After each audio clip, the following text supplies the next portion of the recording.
Good morning, and welcome to the Linley Fall Processor Conference. This is our second week of the conference, and I'd like to welcome everybody back. I'm Linley Gwenapp, Principal Analyst at the Linley Group, and we've got a lot of great content today, including a session on the new infrastructure edge. But before we get there, I'd like to introduce our keynote speaker this morning, Pete Warden of Google. He's the technical lead for TensorFlow Micro, and previously was the founder of Jetpack, a deep learning startup. And I invited him here to talk about deep learning for embedded processors, which he's literally written the textbook for. So I think it's going to be a very interesting talk, and welcome, Pete.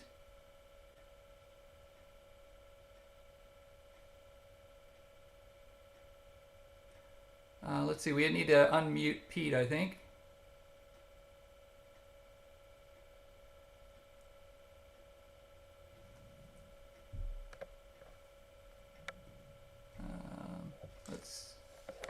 Yeah, we still need to unmute Pete. Candice, can you help with that?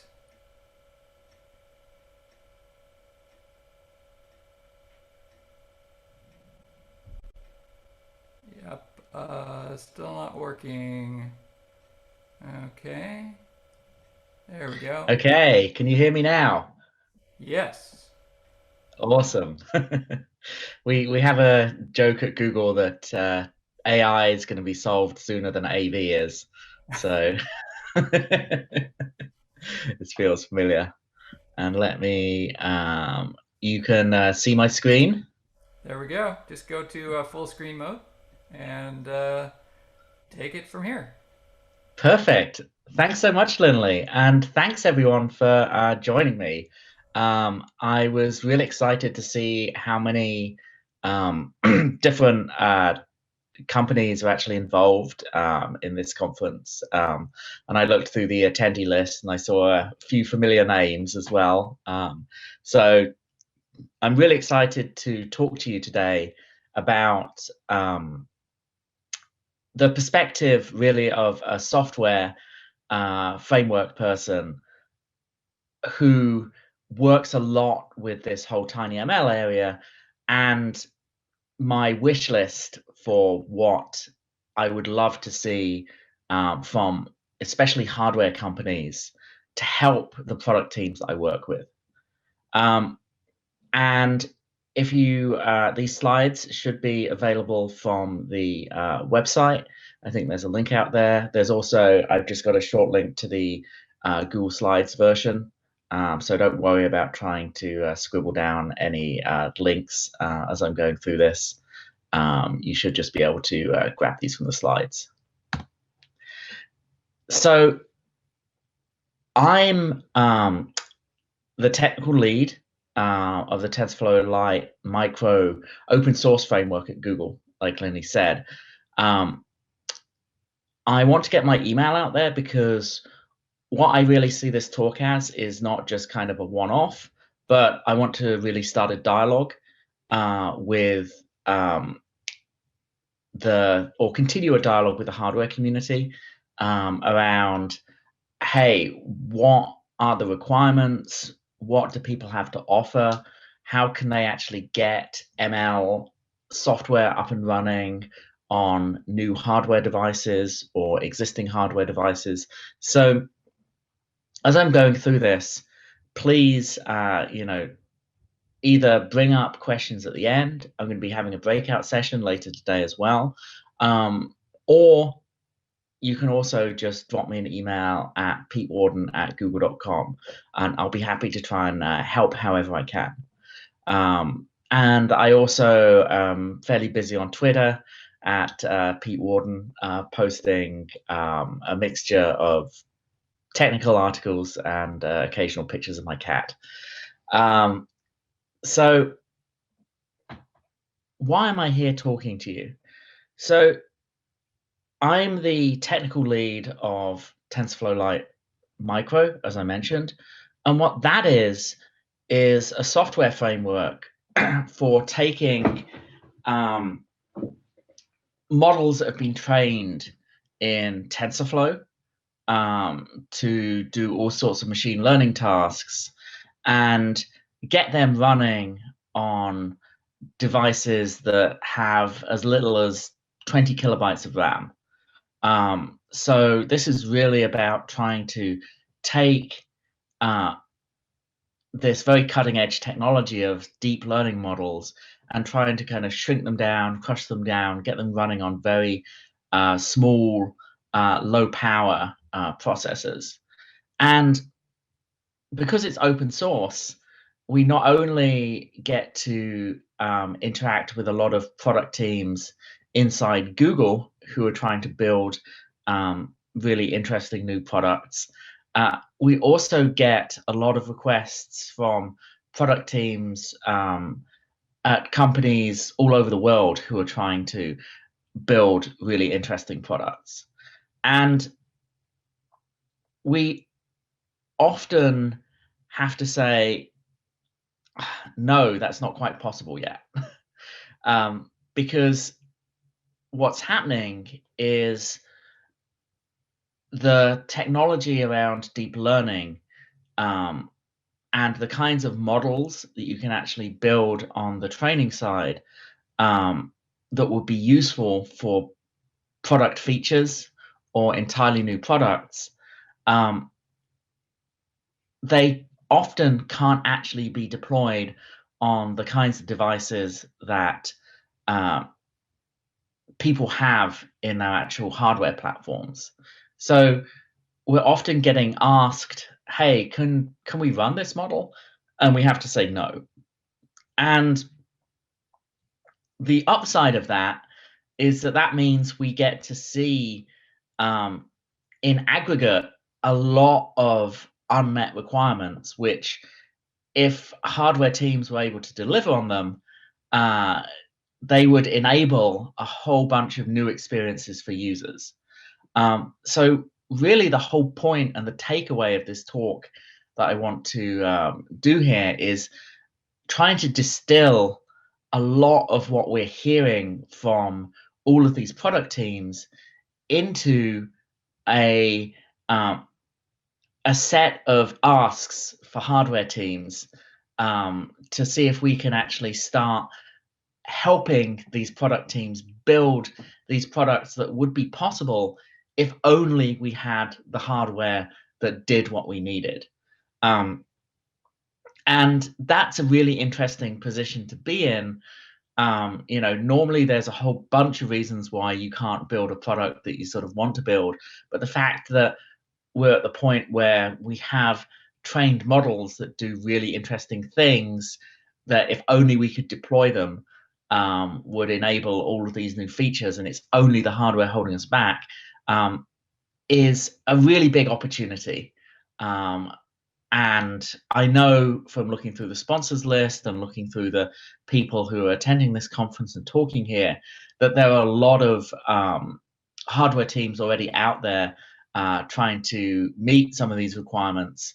And I really want to sort of encourage that work and try and, sort of kick off even more collaborations.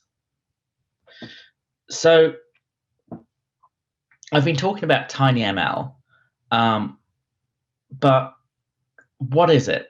So the most succinct explanation is that it's about running deep learning algorithms in less than 1 milliwatt. And there's a couple of parts to unpack in that sort of fairly simple sentence. The first part is TinyML is really focused on the newer approach of deep learning compared to, more traditional machine learning algorithms. And that's really a fairly pragmatic approach. It's not because there's any real ideological sort of push on our part. It's just the fact that these deep learning algorithms have proved to be very effective at solving a whole bunch of problems around taking in very noisy sensor data, things like audio, video accelerometer sensor data that's coming in, and actually turning that raw sensor data into really semantically meaningful results, turning all of that chaotic data into actions, decision points where you can say, hey, you've got this audio data, it's actually somebody saying a particular word, or you've got this accelerometer data that's, thousands of XYZ data points, and that's actually somebody making a gesture. The second part to unpack is the less than 1 milliwatt, because otherwise, embedded deep learning is a very broad field, and embedded devices cover a really large spectrum of things. Like some of them, like the Raspberry Pi, are pretty much like smartphones, and run things like, that are effectively very similar to Linux or our Linux, but they burn watts of power. And really where TinyML is different is that we're aiming at kind of the edge of the edge, if you want to think about it like that. We're really looking at running on devices that are less than $1, maybe even like 50 cents in price, so low cost, have a very small form factor usually, and the 1 milliwatt is a really important characteristic because that means that you have a device that can potentially run on a battery for a year or 2 years, running on something like, AA batteries, or even running on small amounts of energy harvesting like solar, heat differentials, even things like vibration. And why that is so important is because once you're either using long life batteries or energy harvesting, you no longer have to have a person tending to these devices. You no longer have to either be tethered to mains power, which dramatically limits the number of places that you can actually deploy. And you don't have to have somebody either going around changing the batteries frequently or otherwise kind of recharging devices. So the only way to scale up to the kinds of hundreds of billions or trillions of devices that we're expecting to emerge into the world over the next few years is if we take people out of the care and maintenance loop. You need to have peel and stick sensors. And the only way to get that, the biggest bottleneck, is making sure that you don't have to have people going around and actually doing manual maintenance on all of these devices. So that's where the 1 milliwatt side really comes in. So we're explicitly excluding things like the Raspberry Pi and other sort of like main devices that require mains power but which are on the edge, and focusing on what we see as a really important growth area. So I have to be careful here because if I say any of these wake words, as we call them, a bunch of people's phones will light up. So I usually tend to abbreviate the first one as OKG, since we work with that a lot in our team, and we really don't want everybody's phones going off every time we mention that in a meeting. What these are the machine learning models that run on your phone to listen out for you saying the phrase, the wake words that indicate that you want to interact with the voice assistant. And you might think, well, I've got my phone that's got a big battery in it. I'm charging it every day. What has this got to do with TinyML? It turns out that running the main Cortex-A CPU in your phone to constantly listen for these wake words would drain your battery very quickly in like an hour or two. So what happens instead is that there's an always-on sensor hub.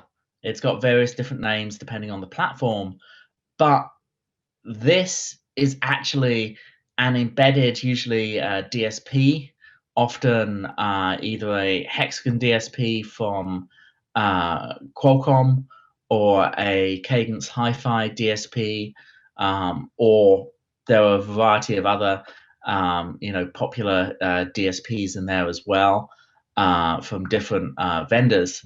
But what they have in common is that they are very low power. So a ARM Cortex-A CPU might use at a minimum sort of 500 milliwatts of power. These always-on sensor hubs are going to be using more like 5 or 10 milliwatts, and maybe even down to sort of the 1 milliwatt-ish sort of TinyML sort of definition. And what they're doing is actually running very simple, small, deep learning models to look at the audio that's coming in. And if they recognize one of these wake word phrases, they then wake up the main CPU to run a more complex model.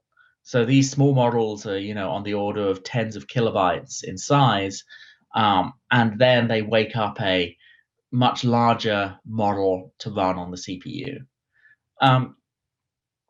And in a similar sort of way, when you're trying to do things like detecting what activities people are doing using accelerometers on their phone, you don't want the whole sort of CPU running all the time to do that sort of activity recognition.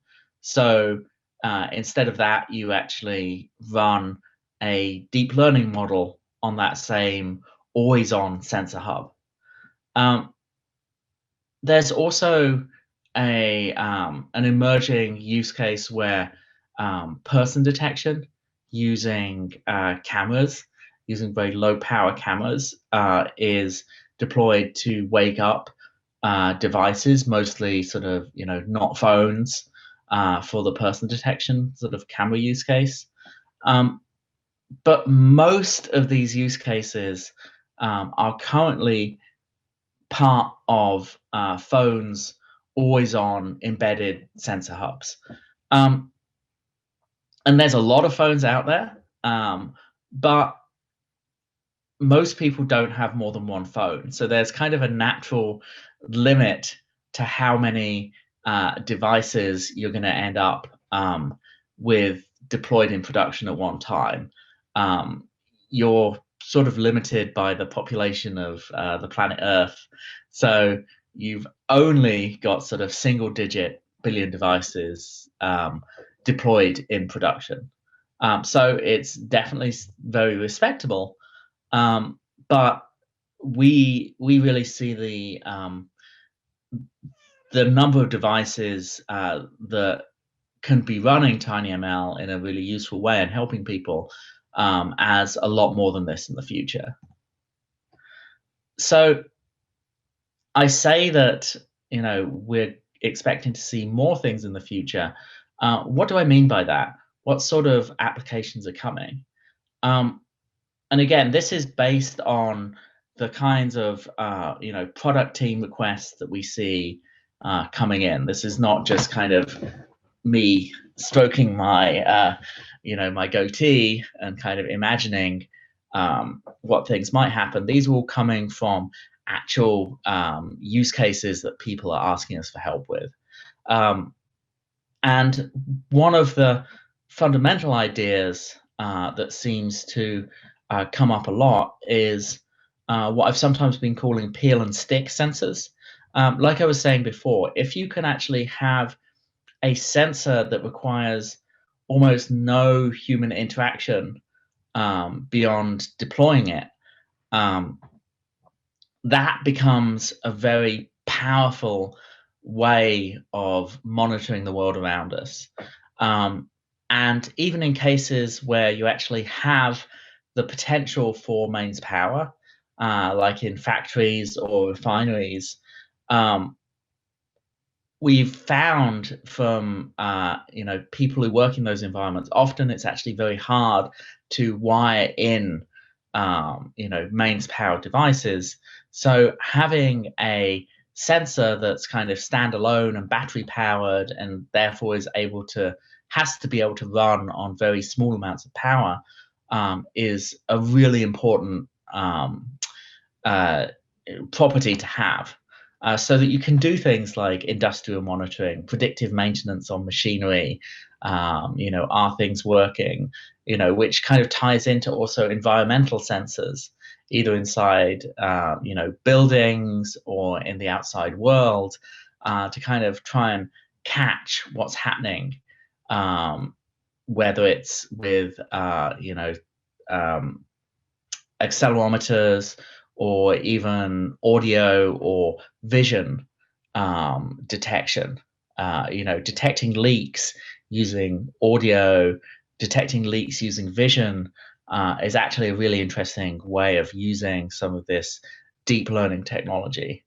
And one of my pet use cases is actually around building automation. Back when we were working in offices still at Google in the before times, if there was a really boring meeting and you didn't actually move enough, the lights would go off because the lights were keyed on movement.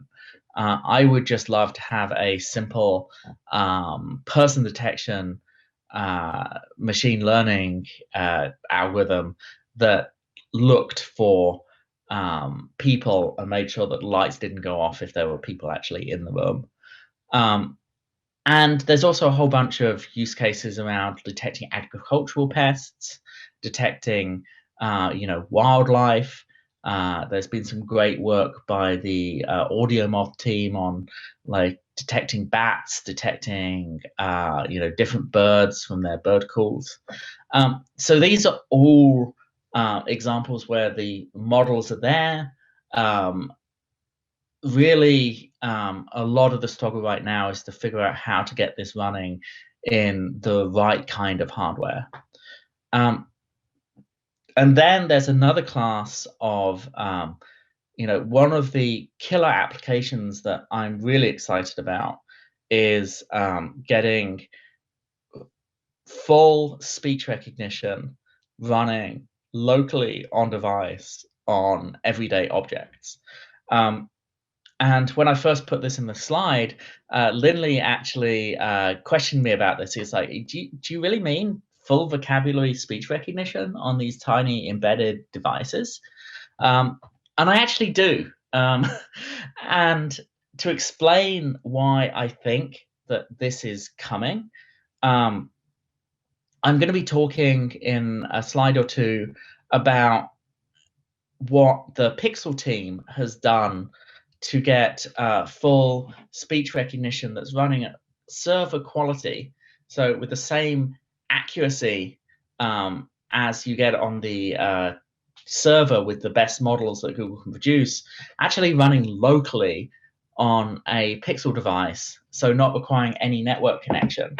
And that still requires somewhere around an 80 megabyte model, and it requires a Cortex A CPU. But if you squint a bit and you expect that you'll be able to kind of shrink that model down, substantially, by an order of magnitude or something using, more advanced modeling techniques. And as accelerators come online to help with the machine learning computation, that sort of model, I'm really hoping, should be runnable on some of these TinyML capable devices within low single-digit years, I'm hoping. And if you really think about that, being able to have every single device that you interact with having speech recognition becomes this game-changing way of interacting with your environment, especially if you can do things like also have gaze detection, so that when you have 20 different devices in a room that all can potentially do speech recognition, the one that you're looking at knows that you're actually looking at it, so you don't have to kind of manually pick through them using some awkward interface. That becomes a really powerful way of interacting with all sorts of devices. I want to see full vocabulary speech recognition anywhere where there's like a switch or a button right now. I think that could be super, super powerful. And the same with person and gesture recognition. So that's why I expect to see, tens, hundreds, or even trillions of devices doing these kinds of applications over the next few years. Hey Pete, this is really fascinating stuff. I just want to let you know there's about 10 minutes left. I know you got a lot of slides, so I know, yeah. So I got I get so excited about this stuff. I love geeking out. So yeah, that's really a lot of what I wanted to talk about was how this sort of stuff is coming, but what does this mean in practice? So as I mentioned, we have this structure of a very low power device in this kind of cascading system, where you have a 1 milliwatt-ish TinyML device that might wake up like a more powerful CPU to do a high fidelity ML model with more power, and then might actually pass some of that off to the cloud to do something more useful. And so when you think about TinyML, don't necessarily just limit yourself to what you can only do on an embedded chip. Think about it as the kind of the first point in a cascade. And there are a whole bunch of interesting software solutions emerging. TensorFlow Lite Micro is the one that I'm working on, but I think it's well worth checking out a lot of what's happening with things like TVM, Glow, NXP are doing a bunch of work. MicroTensor has been around for quite a while and is a really interesting experimental framework. So TensorFlow Micro is not the only game in town. Obviously, I'm a big fan, and I hope you check it out. But there's a lot of activity in this area. And probably what you're all, as an audience, more familiar with are the kinds of hardware devices that are emerging. And one really nice thing is that DSPs and existing microcontrollers are actually very capable of running these sorts of ML models. And we have TensorFlow Lite Micro ported to all of these systems, often with the help of the manufacturers. And we're working with ARM. We have some support for their upcoming Ethos ML accelerator. And I know that there are a lot of other accelerators on the way, already out there. I've been talking to a bunch of the companies that are involved in that. Another trend that's really interesting is actually integrating the DSP with the sensor, so that you could actually have a contained module that does both the ML and the capture. So you can essentially have a black box component that does something like person detection. And what we're seeing is that we're getting towards 1 billion arithmetic ops per second. I've seen some numbers that are above that, but per milliwatt. And that is looking very useful for a lot of the things we want to do. And getting to the meat of this, what am I asking you for from the hardware side? So more arithmetic, a focus on inference. So really thinking about inference, not training. Low precision, working in 8-bit or even lower precision math, and compatibility. And I'll explain more about what compatibility actually means, but fundamentally it's about having hardware that's flexible enough to run a large range of models. So one thing that often comes up when I talk to hardware people is they're like, why are you just telling me about this? Why don't you give me some hard specifications? Just give me some benchmarks. And we're working on that, but it's still, it takes a long time to actually put together good benchmarks. And we're working with the ML Perf group on some TinyML benchmarks. VJ Reddy, who's at Harvard, is actually a visiting professor on my team at Google, and is really pushing this forward. But one of the key things we want to say as well is, like, even benchmarks are not enough. It's very hard to actually capture everything that people need from benchmarks because they tend to be very static, very well-established models.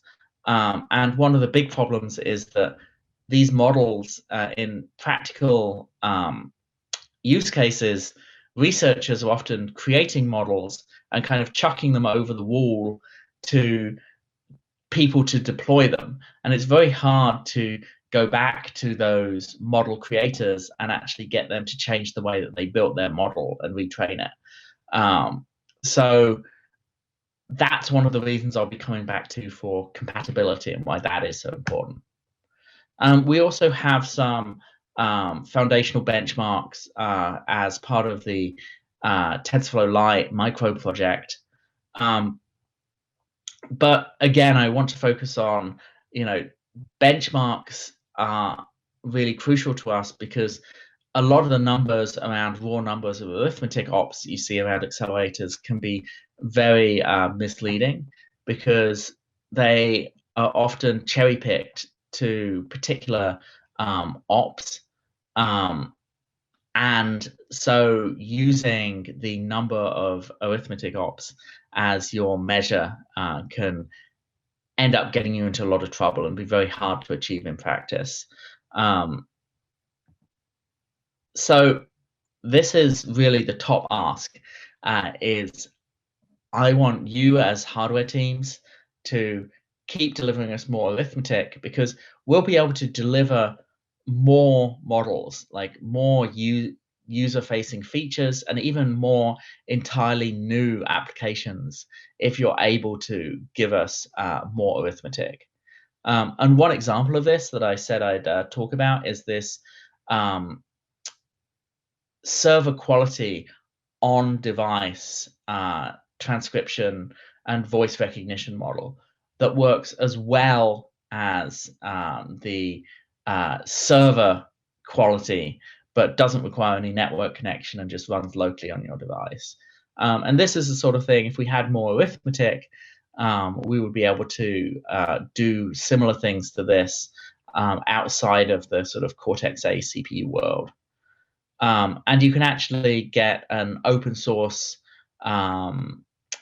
something very similar to this using TensorFlow Lite from this Mozilla Deep Speech release. So if you want to actually play with a model, it's got on the order of billions of ops per second. And I'm not going to play this video, but it's well worth going to this link because what's really interesting here is using deep learning, you can actually solve the cocktail party problem in audio very effectively. By taking in the video, you're actually able to separate out two different people speaking simultaneously into two completely separate different tracks. And that has an amazing number of different applications, everything from hearing aids to just making voice recognition and voice interfaces much more effective. And the nice thing that I often hear from hardware people is that ML workloads are actually quite nice to optimize for, because we're compute bound. We don't need more memory accesses. We load a few activations and weight values at a time, and then do a lot of different combinations of multiply adds on them in registers. So that's not a great fit for existing sort of traditional hardware, because most problems tended to be memory bound. And so everything is designed around waiting for memory fetches. But from what I understand, again, I'm a software person, the logic gates that you need to do the arithmetic can be set up so that they use a lot less power than memory accesses. And we can scale up the amount of arithmetic, which is why all of these accelerators are coming online. So give us more arithmetic, we'll be able to launch new features and new products. And something that somebody also said to me years ago was that there are a lot more users in the world than researchers. So really focusing on inference, delivering results to users, is going to scale a lot larger than if you're focused on something around training. I'm way more interested in trying to work with apps and users rather than focusing on hardware for people who are doing training.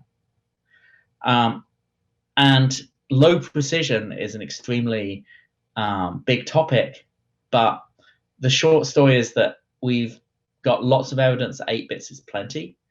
DSPs actually work really well with 8-bit arithmetic, and lower bit depths are looking very promising, but we don't have much hardware that works well with them beyond FPGAs. And because we don't have good hardware, software support and training hasn't focused on those. And the final bullet point was trying to get compatibility. One of the real drawbacks of a lot of hardware accelerators has been that they fail to run a lot of the models that people want to run on them. And like I mentioned, product teams often don't have the ability or the power to retrain models. So if you have a model that's not compatible, then it just won't run at all. So this is why we really want custom accelerators to have some fallback to being able to run general purpose code, even if it's not accelerated, without paying a massive performance penalty. And Codesign is really thinking about the whole system. Just wrapping up here, really what I'm looking for is tens or hundreds of billions of ops per second per milliwatt. I would love to have megabytes of model storage space instead of hundreds of kilobytes. I know that may be challenging. And of course, I want it all cheaper. And there's a whole bunch of software asks, especially around privacy and making things easier. I won't focus on those. And I hope that that's given you a bit of a flavor for what's happening in the hardware world, or in the software world, that will affect the hardware world.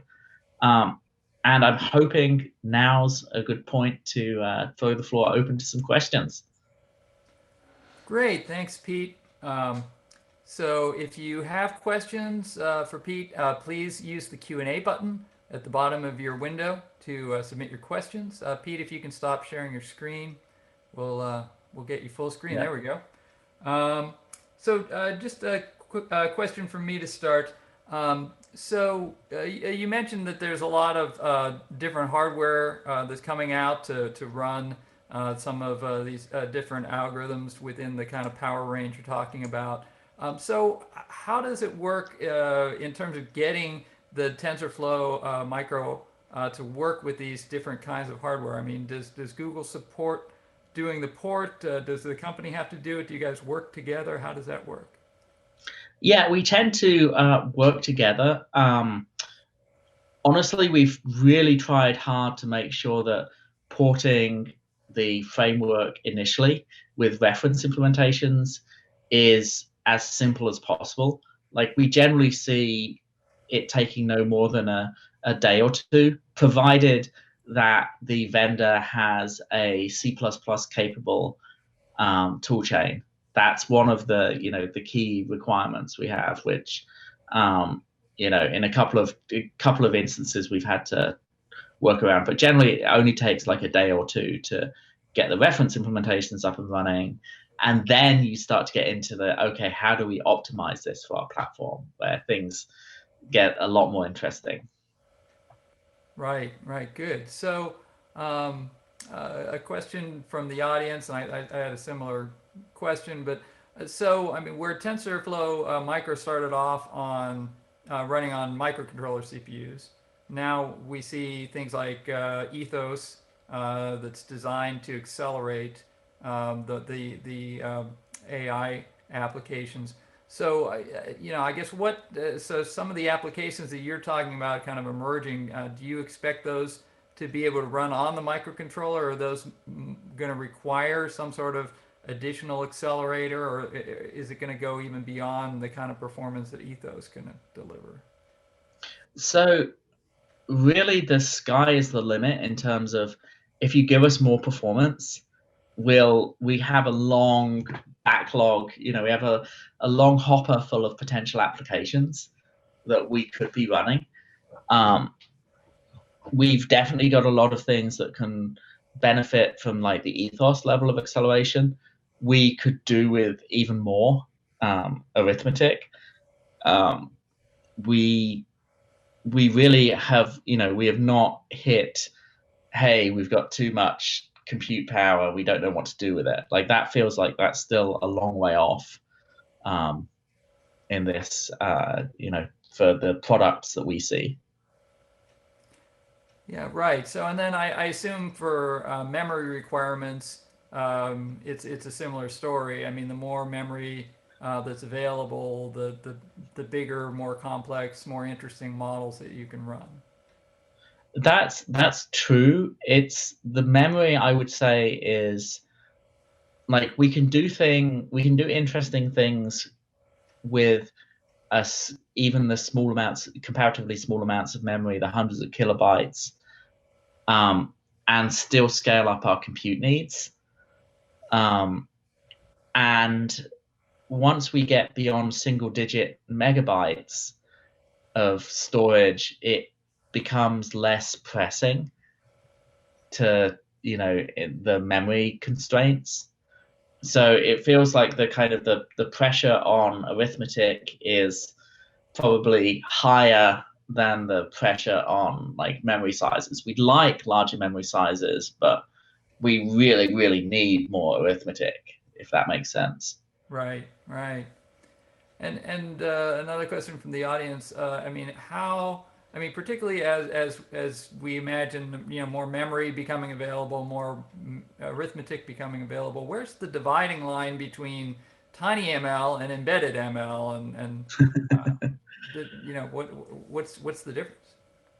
Well, really, that's why I come back to that sort of 1 milliwatt-ish, um, you know, being able to peel and stick and deploy anywhere, um, kind of idea, because I feel like that really divides you from the kind of, I see embedded ML as, hey, that's what's going to be deployable on this existing world of IoT sort of embedded devices, which is large. It's maybe 10 billion devices or something, but it's not this massively growing market. Whereas we really see the market for things that are kind of completely autonomous and don't require that kind of mains power or that kind of battery charging or anything else like that, has the potential to grow a lot faster. So that's why the 1 milliwatt, even though it's kind of an arbitrary number, it really feels like that's an important dividing line between kind of a slowly growing embedded market and a really fast growing kind of emerging new market. But if we look, say, 5 or however many years in the future, and I mean, you're getting, billions and billions of operations and megabytes of memory, and I can still get it into 1 milliwatt. I mean, would those devices still be running TensorFlow Micro, or do they run TensorFlow Lite, or the full TensorFlow, or I mean, what's the difference from the software standpoint? Yeah, I mean that's a good question. Really, where I see TensorFlow Micro is where you don't have like a Linux-like operating system. So once 1 milliwatt devices start to be capable enough to have, the large amount, comparatively large amounts of memory and, things like virtual memory and other stuff that Linux requires, there's still going to be this frontier of, okay, how do you get stuff running in 10 microwatts, and how do you get stuff running on devices that are the size of a grain of rice so that they could actually be integrated, or things that are flecks of dust or whatever it is. I feel like there's always going to be this kind of resource constrained world where running something that is absolutely bare bones is interesting. So that's why I'm fairly sure that Micro has got I've got some job security. That's good to hear. So, kind of a related question from the audience. So, in terms of training the models, I mean, do you have to train the model differently to run on TinyML, or is it just, can you just take any model and stick it in there? So the main thing you have to think about is how you architect your model so that it's small enough. You have to think about, hey, how many weights does this model use? If you've got a model that's small enough, and you also have to think about, hey, what ops does this model use? If it's using ops that are not yet supported, you may have a sort of a short-term problem. We're working on expanding our op coverage. We've got a pretty decent op coverage, but we're always looking at expanding it. So there's definitely some challenges around. You have to think about when you're training your model, the deployment environment. And we're happy to help, as teams are looking at doing that. We're happy to offer advice and documentation and things like that. Well, that's great to hear. So we're out of time right now. Pete will be participating in a breakout session at the end of our presentations today. So if your question didn't get answered, please come and see Pete later. I'd like to thank Pete for now, and a great presentation. I really appreciate you sharing it. Okay, thanks everyone.